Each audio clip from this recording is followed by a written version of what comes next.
What's going on, everyone, and welcome to episode 2 of the Naval PvP Series. In today's episode, we're going to be going over some basic positioning as well as proper breezy use. In episode 1, we went over all the different types of shots and how to lead shot, and if you need a link to that, it'll be down in the description below. Alright, so a very common and neutral position you can be in is having both boats side by side.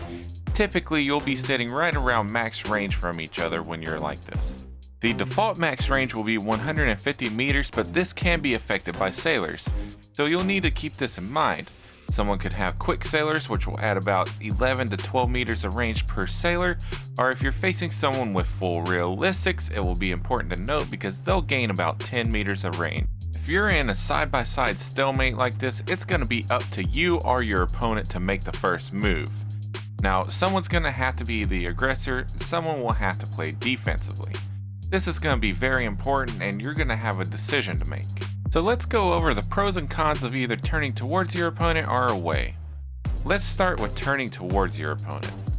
Now, one of the pros if you engage your opponent is you're creating opportunities to land your own shot. Also, if you're the one to engage, you're adding a lot of pressure to the other player. This might cause them to miss shots that they might normally land. Now, a huge con of this is you're going into your opponent's cannons. This is effectively giving your opponent a free shot at you whenever you choose to engage. Also, you have to be able to close the distance, otherwise you're just eating shots for no reason. Typically, engaging upon your opponent is going to be a more experienced and advanced thing, and it's going to be situationally based. You're going to have to use your best judgment and your experience to know if you can engage upon your opponent. Now let's look at turning away from your opponent. Typically, I tell people to turn away until you have enough experience and knowledge that you know when you can engage. Turning away from your opponent has some big benefits, such as you're staying out of your opponent's range.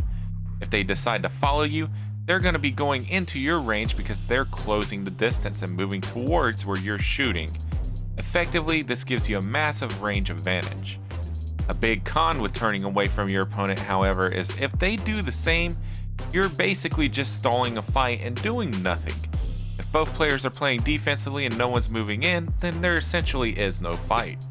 Many things can play a factor on your decision to engage or disengage. Things you might look for are things such as if your opponent's cannons are on cooldown, you have a small window of opening where you might be able to engage safely. Maybe their breezy is down. If their breezy is down and your breezy is up, that's a significant edge for you on chasing your opponent. Whereas if you just flip this around, is your breezy down, your opponent will have a significant edge against you. Have you fired your cannons that are facing them? Well, that's a perfect time for you to turn and go the other way. You'll have to use your best judgment based on the situation of the fight you're currently in. The next thing I wanted to go over is the use of breezy cell. Now, a lot of people when they're new, they'll have continuous breezy checked on, and this is just horrible for a boat fight. If your breezy is on cooldown but your opponent has theirs up, you really are a sitting duck and they can close the distance at will upon you. Of course, this works both ways, so you can watch your opponent, notice if they use breezy, and if yours is up, you have a significant speed advantage during this time. It's much easier to dodge a shot while you're using breezy than without. With the more experience you gain in boat fights, the easier your decisions will become. We'll go into more details on defensive fights in the next guide, but hopefully this guide helps you understand the basics. You all take care, have a wonderful day, and thank you for watching.